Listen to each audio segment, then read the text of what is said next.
This story is titled, My Parents Knew My Golden Brother Impregnated My Fiancé, but they took his side and protected him, pretending the baby was mine until I did a DNA test, exposed the truth, and cut them all off.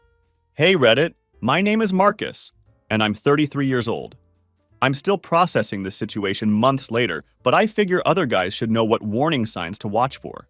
I was working hard to set up a future for my family, completely focused on building something lasting and meaningful. What I didn't realize was that while I was grinding away, my younger brother was sleeping with my wife, and my mom knew about it the entire time and was actively covering it up. They wanted me to raise a baby that wasn't even mine. I didn't burn their lives down when I found out. I let them burn themselves. Here's exactly how it all went down. I've changed the names for obvious reasons, but every detail of this story is completely true. I'm a 33-year-old male working as an operations supervisor at my dad's industrial contracting company here in Tampa. I've been married to Victoria for 6 years now. We're making decent money plus bonuses, and I've been working in manufacturing since I was 16 years old. I've earned every single promotion through actual hard work, not politics or favoritism. I owned my house outright with no debt except the mortgage, and I'd been aggressively paying that down for years. I bought the place for $310,000 4 years before I got married, and it's worth about $420,000 now. My wife Victoria is 27 years old and works as a nurse, making around $68,000 annually. I met her at a sports bar near the hospital when she was finishing nursing school. She was decent looking and seemed normal, had her life together, seemed responsible and mature. I genuinely thought I'd found a keeper, someone I could build a real future with. Looking back, I should have paid more attention to how she flirted with the bartender during our very first date. That should have been a red flag right there. Let me tell you about the family dynamics because understanding these relationships is crucial to understanding how this whole mess unfolded. My dad, Vincent, is 58 years old and built his contracting company from absolutely nothing. He started working machinery when he was just 19, saved every single dollar he made, and took night classes to get his contractor's license. He spent his entire 20s and 30s grinding on residential jobs, slowly building his reputation and client base one project at a time. By 42, he was finally landing commercial contracts, and now he runs crews doing million-dollar jobs. He's a real old-school guy who believes you earn what you get through hard work and dedication. He respects people who put in effort and has zero tolerance for excuses or laziness. My mom, Patricia, is 52 years old and retired from some pencil-pushing administrative job at the school district. These days, she spends her time shopping with dad's money and gossiping with her church friends. She's the type of person who demands to speak to managers and acts like the world revolves around her precious baby boy. She pretends to be some kind of saint, always talking about Christian values and family, but she gossips about everyone behind their backs and creates drama wherever she goes. Then there's Tyler, my younger brother, who's 24 years old and has always been mom's golden child. He's a pretty boy with perfect hair who's never worked a real day in his life and thinks he's God's gift to humanity. He started working in dad's office doing basic filing and customer service calls, making $52,000 a year. But dad had been slowly giving him more responsibility over time, hoping he'd eventually grow up and become a man. Tyler has this smug attitude like he's doing everyone a favor just by showing up to work. Here's what you need to understand about the family dynamics that shaped this entire situation. My dad tried for years to make Tyler into a man, to teach him the value of hard work and personal responsibility. He had Tyler working summer jobs at manufacturing sites starting when he was just 17 years old, hoping that manual labor would build some character and work ethic. But Tyler would consistently show up late, complain constantly about the heat, and find every possible excuse to hide in the air-conditioned truck while everyone else was busting their asses in the Florida sun. I remember one specific incident that really showed Tyler's true character when he was 20 years old. Dad had him working on a welding crew in the middle of August. We're talking about Tampa summer heat, 108 degrees with crushing humidity. This kid lasted exactly 3 hours before claiming he felt dizzy and needed to go home. Meanwhile, the rest of us worked a full 11-hour day in those same brutal conditions. Dad was embarrassed as hell, especially when the crew started making jokes about his soft son who couldn't handle real work. While Tyler was finding excuses to avoid anything challenging, I was learning every single trade in the business. Electrical work, plumbing, metal fabrication, concrete, assembly work, you name it, I learned it. I started at the very bottom, cleaning tools and organizing materials, and worked my way up through every single position in the company. Dad taught me that respect is earned, not given, and that nothing comes free in this world. You have to prove yourself every single day. By the time I was 21, I was running my own crews on residential projects. Dad promoted me to operations supervisor when I was 25, not because I was his son, but because I actually got things done and didn't cost him money. In my role, I coordinate with subcontractors, deal with city inspectors, handle budgets and timelines, and make sure projects come in on time and under budget. It's real responsibility with real consequences. Meanwhile, Dad finally gave up on getting Tyler to do manual labor and stuck him in the office doing paperwork and customer service calls. Over the past year, Dad had started giving Tyler more responsibility. Things like initial estimates for small residential jobs, coordinating with suppliers on materials orders, and handling some of the easier commercial clients. But this guy acts like he's some kind of executive just because he answers phones and fills out forms. Tyler shows up to work in expensive clothes that cost more than most people make in a week and drives a leased Audi that costs more than most people's rent. The resentment was always obvious, even at family gatherings.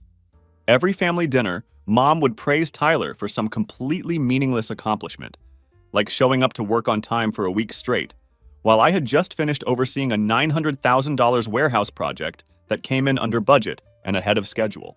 Dad noticed this favoritism, but kept quiet to avoid fights with Mom. Tyler's always been jealous of my success, and he's never been subtle about it. When I bought my house, he made snide comments about how some people get all the luck. When Dad promoted me to operations supervisor, Tyler complained that it was just nepotism, conveniently ignoring the fact that I'd been busting my ass for 12 years while he was playing video games and living off Mom and Dad's money. 3 years ago, Tyler got himself into some serious financial trouble: credit card debt, car payments he couldn't handle, all the usual nonsense that happens when you live way beyond your means and think money grows on trees. Dad bailed him out with an $18,000 loan that was supposed to be paid back over 2 years.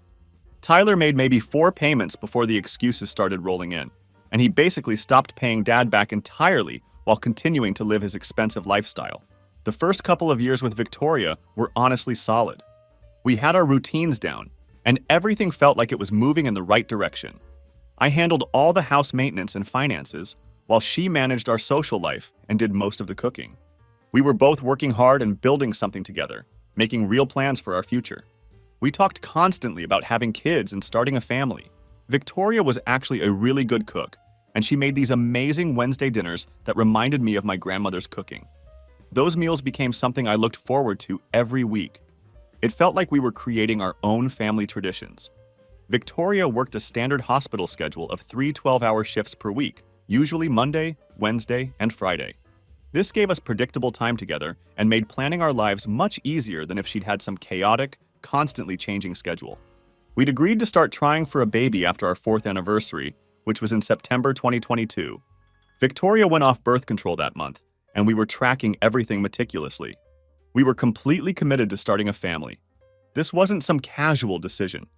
We did all the normal married couple stuff, reading about fertility and timing, making sure we were doing everything right. We even picked out names we loved: Isabella for a girl, and Vincent Jr. for a boy, named after my dad. Everything changed around February 2023 when Dad landed this massive hospital renovation contract downtown.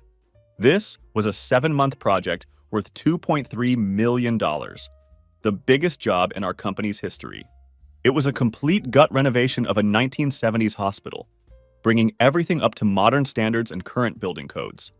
Dad put me in charge of the entire project because I'd successfully managed the medical center project in Clearwater the year before, and he trusted me to handle something this important. Hospital work is a completely different beast from regular construction. Everything has to be absolutely perfect because you're dealing with people's lives and health. There are regulations coming out of your ears, and you have inspectors crawling up your back every single day, acting like they're performing brain surgery instead of checking electrical work. I was basically married to that job site, working 13-hour days minimum, and spending weekends dealing with change orders and city inspectors who seemed to think their job was to make my life as difficult as possible. Victoria understood the pressure initially and was actually really supportive. She'd bring me dinner at the site sometimes when I was working late, and she knew this project could set us up financially for life. Successful completion meant a partnership in the company, a significant pay bump, and maybe even franchising opportunities in other cities. We talked about using the bonus to pay off the house completely and start looking at investment properties. This was our chance to really secure our future and build generational wealth. That's exactly when Victoria started hanging around with Jessica, this traveling nurse who was doing a rotation at her hospital. According to Victoria, Jessica was single and adventurous and knew all the cool spots in Tampa that I'd never heard of. Suddenly, Victoria was going out 4 nights a week instead of staying home watching Netflix with me like we'd done for years. I was too buried in concrete schedules and electrical inspections to notice the changes that were happening right under my nose. Looking back now, that's exactly when everything started falling apart. But I was so focused on delivering this project successfully that I missed all the warning signs. Victoria's schedule became complete chaos around March, and that should have been my first major red flag. She'd always worked those 3 12-hour shifts, Monday, Wednesday, and Friday, and we'd built our entire marriage around that predictable routine. But suddenly, she was constantly picking up overtime shifts, covering for sick colleagues, and attending mandatory training sessions that supposedly came out of nowhere. Her base schedule stayed the same on paper, but she was working 6 or 7 days a week instead of 3. The woman who used to cherish her days off was suddenly never home. Around the same exact time, Tyler started showing up at our house when I wasn't there. I'd come home completely exhausted at 9 p.m. after a brutal day dealing with inspectors and subcontractors, and Victoria would casually mention that Tyler had stopped by to check on her. He'd bring her coffee from that expensive place downtown, or help fix some minor thing around the house that I'd been meaning to get to, but hadn't had time for because of work. At first, I actually thought it was nice. Tyler was finally acting like family instead of a spoiled brat who only cared about himself. Maybe having more responsibility at work was finally maturing him into a decent human being. At the company, Tyler was actually stepping up for once in his life. He started dressing more professionally instead of like he was heading to a nightclub, showing up on time consistently, and even volunteering for weekend work on inventory and filing. Dad mentioned several times that Tyler was finally growing up and taking things seriously. I was honestly proud of him and thought maybe he was finally becoming the man Dad had always hoped he could be. When the hospital project wrapped up in late April 2023, I expected things to return to normal with Victoria. The project had been a massive success. We came in $65,000 under budget and earned the company a reputation bonus that Dad was already talking about investing in new equipment. I thought we could finally get back to our regular routine and focus on starting our family like we'd planned. Except normal had been completely redefined while I was working 75-hour weeks and pouring everything into that project. Victoria's schedule was still complete chaos, with those same overtime shifts, mandatory training sessions, and coworker emergencies that required her immediate attention. But now that I was home more and could actually pay attention to what was going on, I started noticing things that didn't add up at all. The financial irregularities hit me first, and they were impossible to ignore once I started looking. Victoria had been withdrawing exactly $250 in cash every Thursday for 3 months straight. When I asked her about it, she said girls' nights were getting expensive, and she preferred cash to avoid overspending on the credit card. That made sense superficially since we'd always been careful about credit card debt and tracked our spending together. But we'd been monitoring every expense together for 6 years of marriage, and this was the first time she'd made regular cash withdrawals without discussing it with me first. Then there was the phone behavior that started driving me absolutely crazy. She'd be texting constantly with this secretive smile, completely absorbed in whatever conversation she was having, like it was the most fascinating thing in the world. But the second I entered the room, she'd flip the phone face down or put it away entirely, like she'd been caught doing something wrong. When I asked who she was talking to, it was always the same response. Work group chat about scheduling and hospital gossip, but her body language said something completely different. The physical symptoms started around early May, though I didn't know that's what they were at the time. Victoria was getting sick every morning like clockwork. I'd hear her in the bathroom at 6:30 a.m. throwing up, then the shower running for an unusually long time.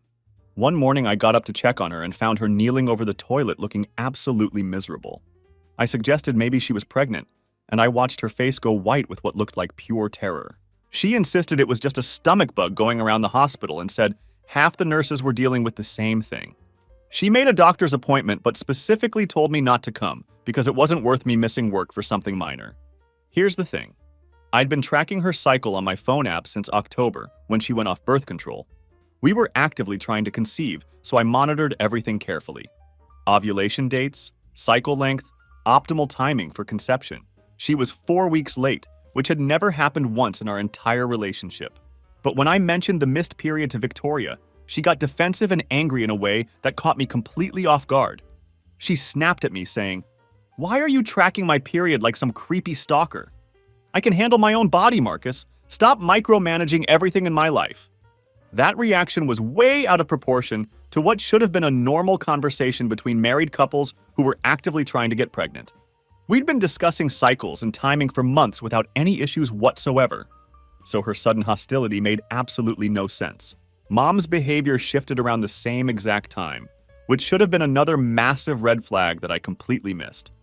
Instead of calling our landline like she had for years, she started calling Victoria's cell phone directly. They'd have these long conversations where Victoria would leave the room and talk in hushed tones for 35 to 45 minutes at a time. I'd see her pacing around the backyard or locked in our bedroom speaking in whispers like she was discussing state secrets. Sometimes I'd catch fragments of conversation through the door. Things about checking on that situation or making sure everything is handled properly, or he can't find out about this. Since when did my wife and mother have private conversations that couldn't include me? They'd barely tolerated each other for the first 5 years of my marriage, so this sudden closeness was completely out of character. Once I walked into the kitchen while they were on speakerphone together.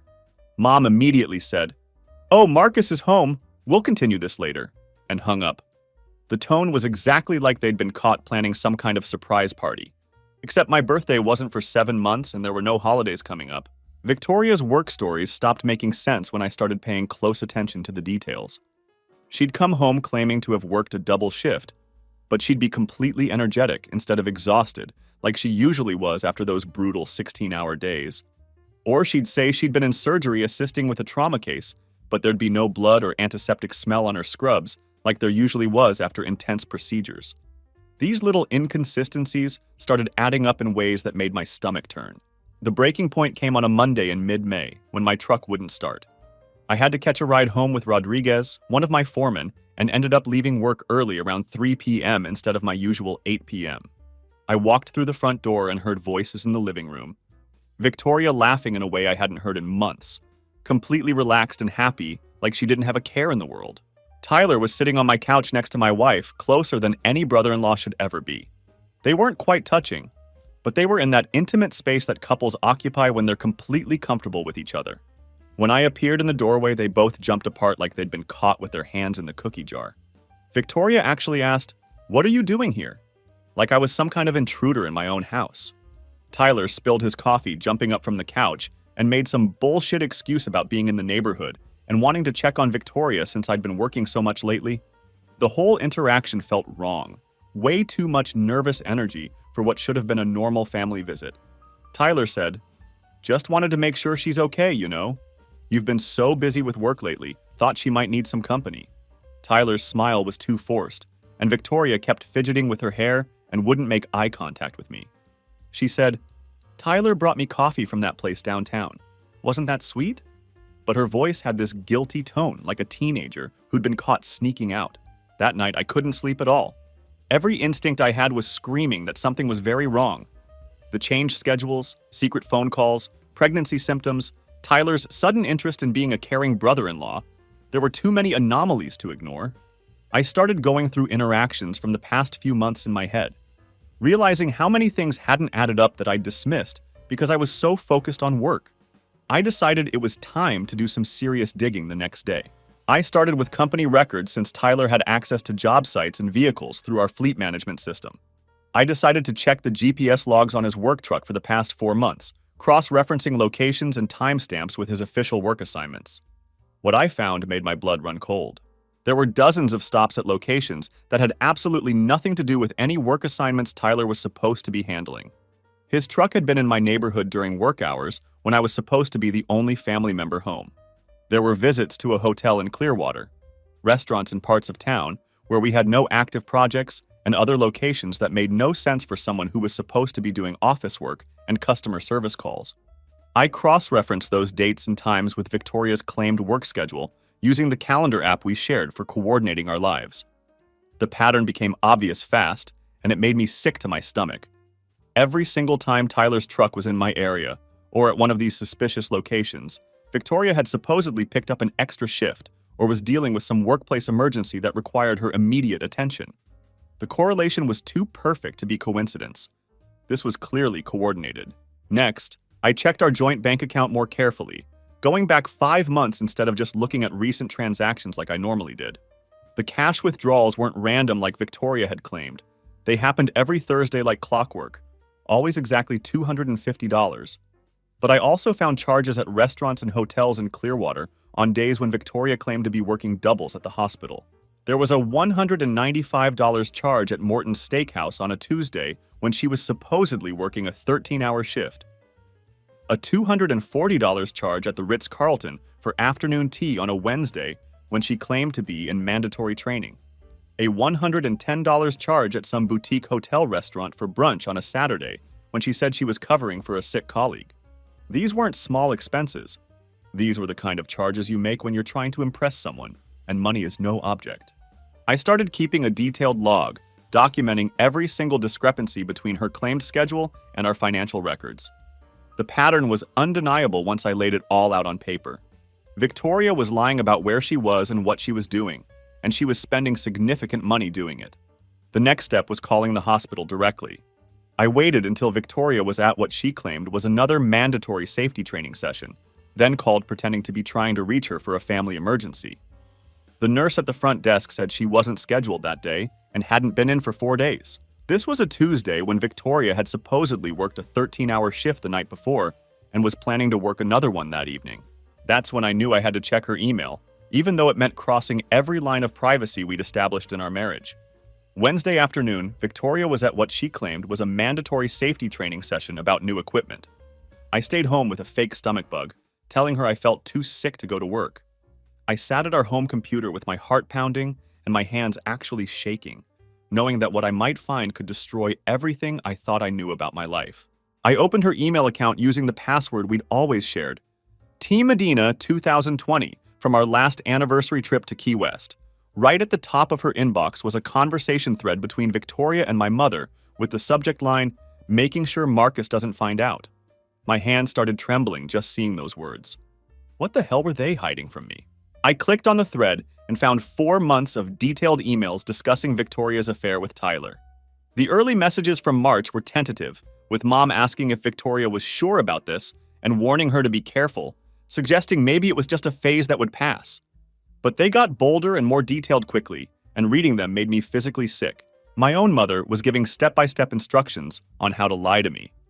She was telling Victoria exactly when to fake extra shifts, what excuses would sound most believable, and even offering her house as a meeting place when Dad was playing golf or working late at the office. One email from April made my stomach turn. Vincent always plays golf Wednesday afternoons until 7 o'clock, so you have at least 5 hours if you park in the back driveway. Tyler can use the side entrance by the garage. I'll make sure the neighbors don't see anything unusual. Another one said, "Tell Marcus you're working a double Monday night. Vincent has that contractor's meeting until 11 p.m. so the house will be empty. Tyler already told his roommate he's staying overnight at a job site." My mother was literally coordinating my wife's affair with my brother, planning out every detail to make sure I wouldn't catch them. Then came the pregnancy emails from mid-May that made everything so much worse. Victoria was 9 weeks along, confirmed by her gynecologist, Dr. Martinez. They weren't sure if the baby was mine or Tyler's because the timing overlapped with both relationships. Reading that made me feel like I was going to throw up right there at my own computer. My mother's response was the most disgusting part of this entire nightmare. She told Victoria to pass the baby off as mine regardless of who the actual father was. Her exact words were that I'd be a better father than Tyler anyway, and that what I don't know won't hurt me. Another email from Mom said, "Tyler isn't ready for the responsibility anyway. Marcus has the house, the stable job, the maturity. Just let him think it's his, and everyone wins. Tyler gets to keep having fun, you get financial security, and Marcus gets the family he's always wanted."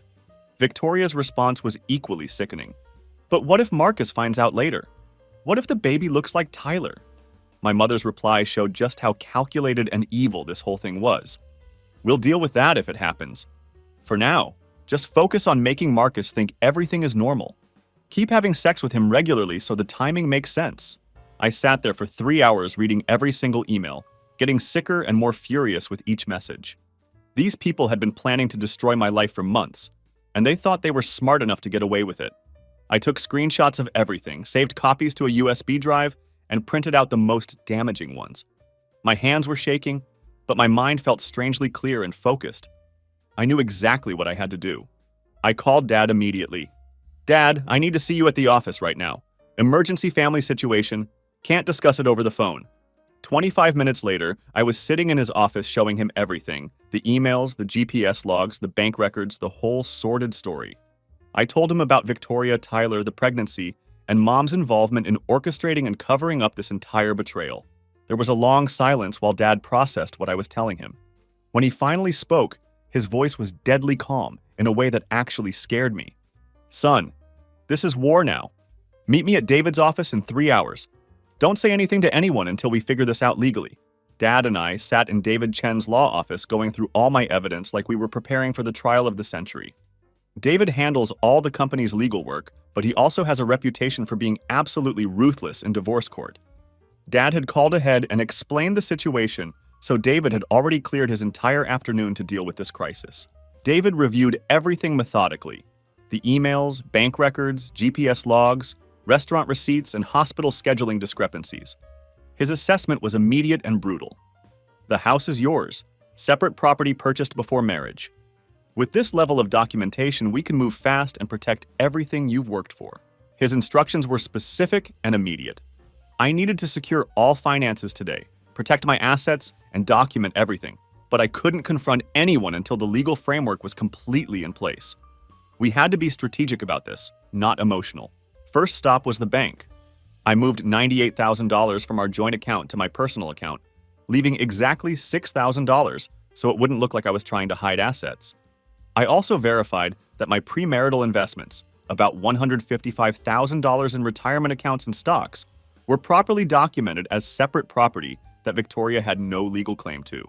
Dad also made some strategic calls while I was at the bank. He pulled Tyler's access to company accounts and vehicles effective immediately.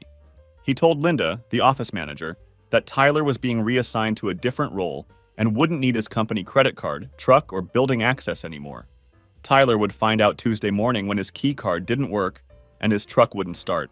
I blocked all our joint credit cards except one with a $2,500 limit, so Victoria couldn't go on a revenge spending spree when this all came out. I also removed Victoria as an authorized user on my personal credit cards. Every move was calculated to protect my assets while staying within legal boundaries. David made sure everything we did was completely legal and would hold up in court.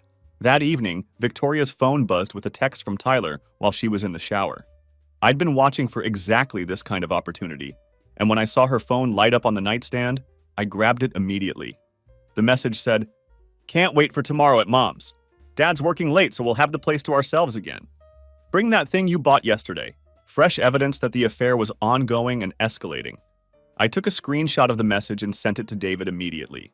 This was proof that they weren't just having some emotional affair. They were actively planning their next hookup and had been using my parents' house as their personal love nest. That's when I decided it was time to end this charade completely. I called Dad and asked him to set up a family dinner at my house for Friday night. He understood immediately what I was planning without me having to explain the details.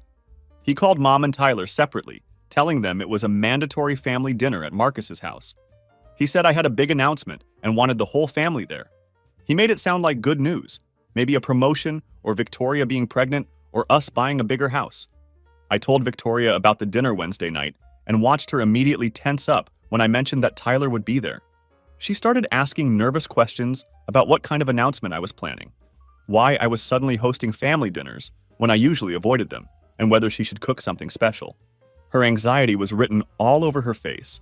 "Just thought it was time to bring everyone together for some good news," I told her with a smile. "We've got something exciting to share with the family." Her face went pale. "What kind of news? You're making me nervous," she said. "You'll find out Friday.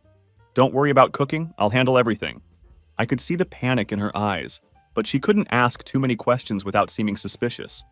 Friday afternoon, May 12th, I set up the dining room like a war room. I placed the divorce papers in a manila envelope at my seat, printed the most damaging emails in a larger envelope for Dad to read during dinner, and wrote out a certified check for $18,000 made out to Dad. the exact amount Mom had convinced him to lend Tyler for his financial crisis 3 years ago. Dad deserved his money back before this family imploded completely. Victoria spent the entire day nervous and jumpy, asking me a dozen times what this announcement was about. I just smiled and told her to be patient. For dinner, I made my famous ribeye steaks with chimichurri sauce, the same meal I'd been making for family gatherings for years. I wanted everything to seem completely normal until I dropped the hammer on all of them. Mom arrived first, giving me one of her fake hugs where she doesn't actually touch you. She immediately started asking where Victoria was and what this mysterious announcement was about. Dad just nodded at me with this knowing look. We both knew what was coming. Tyler showed up 25 minutes late, wearing his usual smug expression and a designer shirt that probably cost more than most people make in a day. He gave me one of those condescending, brotherly shoulder pats that made me want to punch him right then and there. "So what's the big news, bro? Victoria finally pregnant? About time you two got your act together." The way he said it, with that knowing smirk and the emphasis on finally, told me everything I needed to know. He thought he was winning some kind of game, that he'd outsmarted his older brother and gotten away with the perfect crime. He had no idea what was about to hit him. Victoria barely spoke during dinner, just pushed food around her plate and kept glancing nervously between Tyler and me.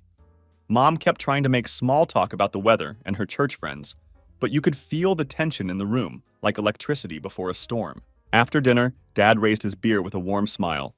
"Well, son, what's this big announcement you wanted to share with the family?" I reached for the manila envelope and slid it across the table to Victoria. "Actually, I do have something very important to share with everyone. These are divorce papers." Dead silence filled the room. You could hear the air conditioning humming and a neighbor's dog barking in the distance. Victoria's face went ghost white, and her hands started shaking as she stared at the papers in front of her. What are you talking about, Marcus?" she stammered. Mom started her usual dramatic routine, placing her hand over her heart like she was having chest pains. "Marcus, what's gotten into you? You can't just—" "Save it, Mom." I cut her off and handed the second envelope to Dad.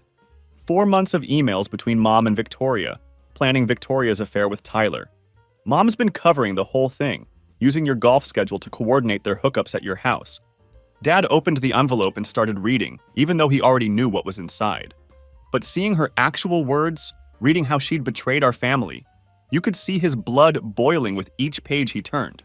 Tyler shot up so fast his chair crashed backward into the wall behind him. "You went through her emails? That's illegal, you psycho. You can't use that in court." "Really? That's your main concern right now?" My voice was dead calm.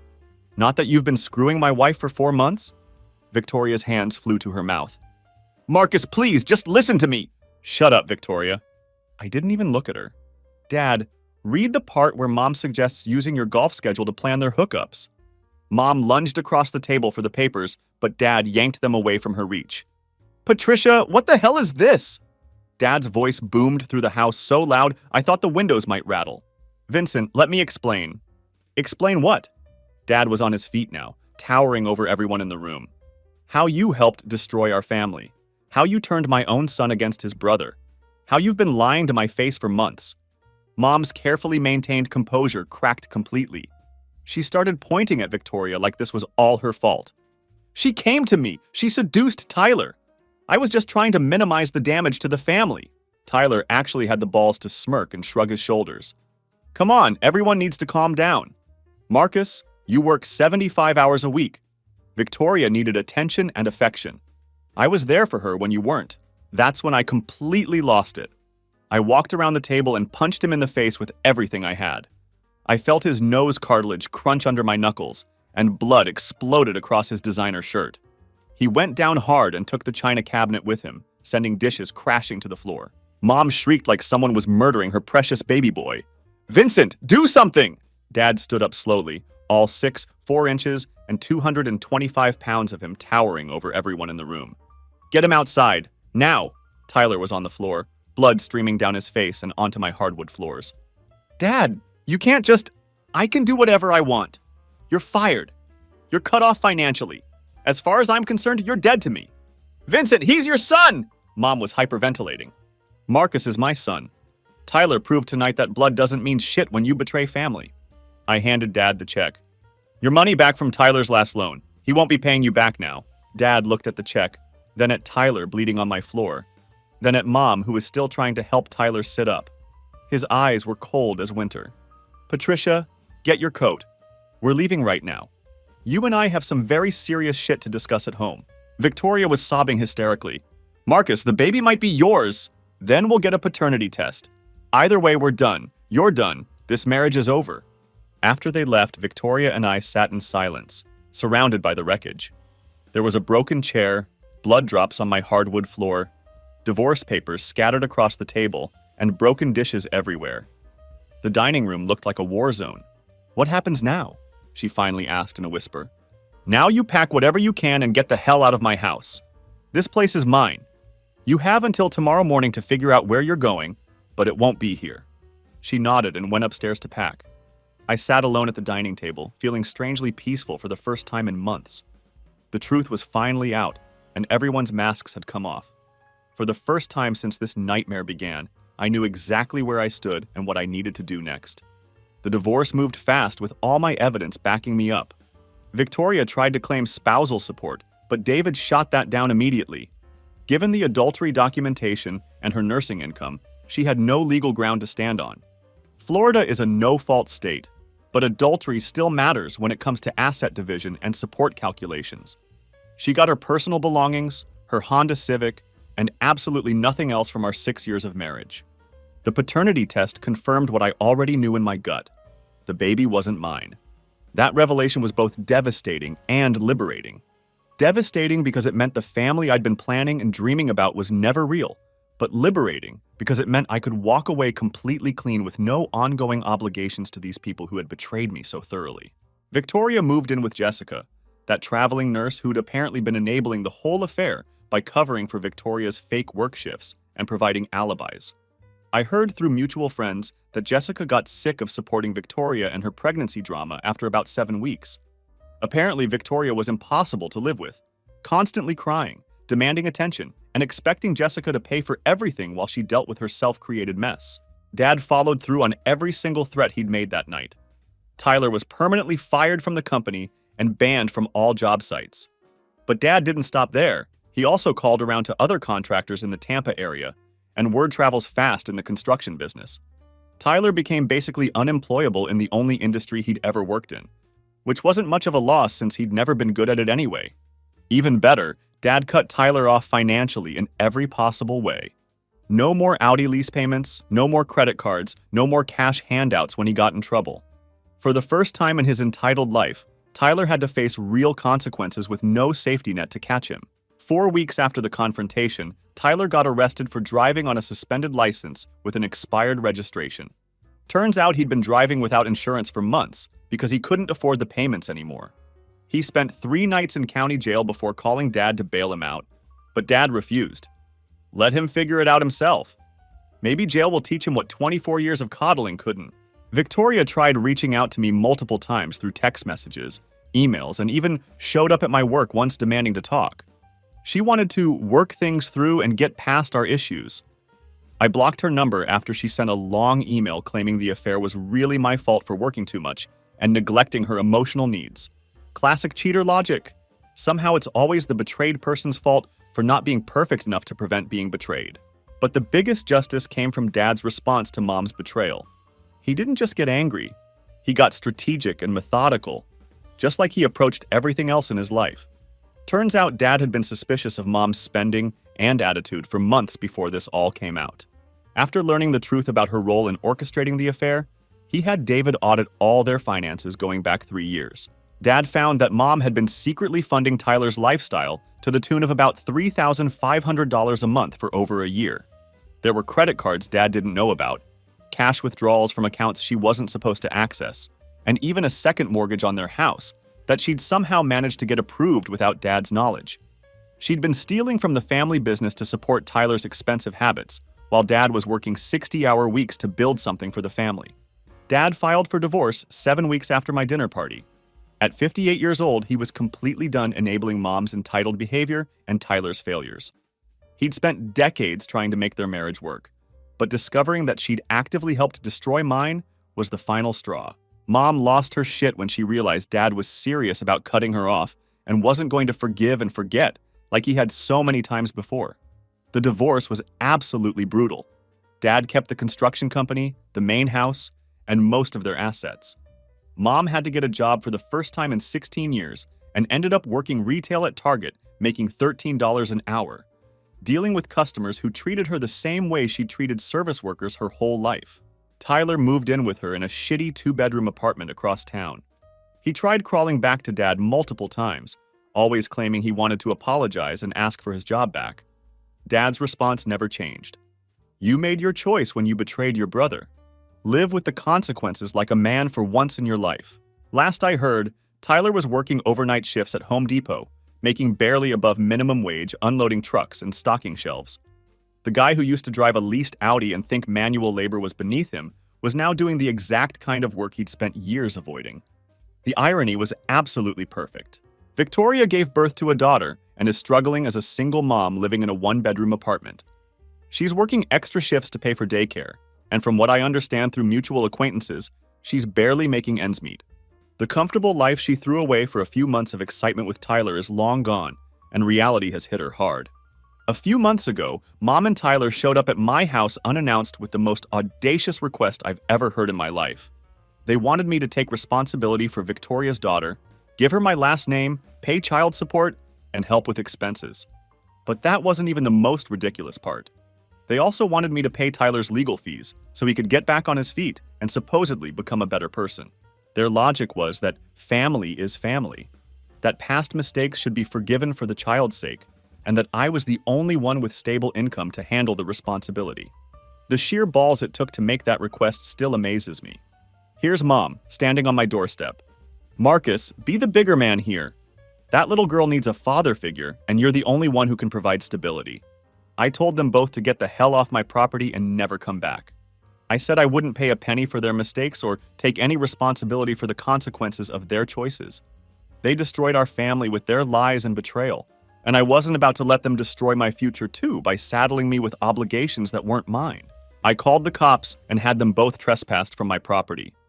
The officer who responded said he'd seen this kind of family drama before and told me I was smart to document everything and cut contact completely. He said too many people get manipulated into taking responsibility for situations they didn't create. It's been 9 months since that dinner party changed everything. I won't lie. The first few months were rough as hell. I felt like I was starting over at 33, questioning everything I'd believed about family, loyalty, and trust. But cutting out the toxic people made room for better things to grow in my life. Dad and I are closer than we've ever been. He made me a full partner in the business with a 42% ownership stake, and we're looking at expanding into commercial development in Orlando and maybe even Miami. The company's pulling in more money than ever, partly because we don't have Tyler's dead weight dragging us down and causing problems with clients. Turns out when you remove incompetent people from your organization, productivity and profitability increase dramatically. I started dating again about 7 months after the divorce was final. I met Rebecca at a work conference in Atlanta, and she's everything Victoria wasn't. She's an architect who specializes in medical facilities and commercial developments, so we actually have common ground professionally. She's smart, ambitious, has her own money and her own career goals. She doesn't need anyone to take care of her, which is refreshing after dealing with Victoria's constant need for attention and validation. Rebecca is the complete opposite of Victoria in every way that matters. She's financially independent, emotionally mature, and honest about her intentions and feelings. We've been taking things slow, but I can see a real future with her that's based on mutual respect and shared goals rather than dependency and manipulation.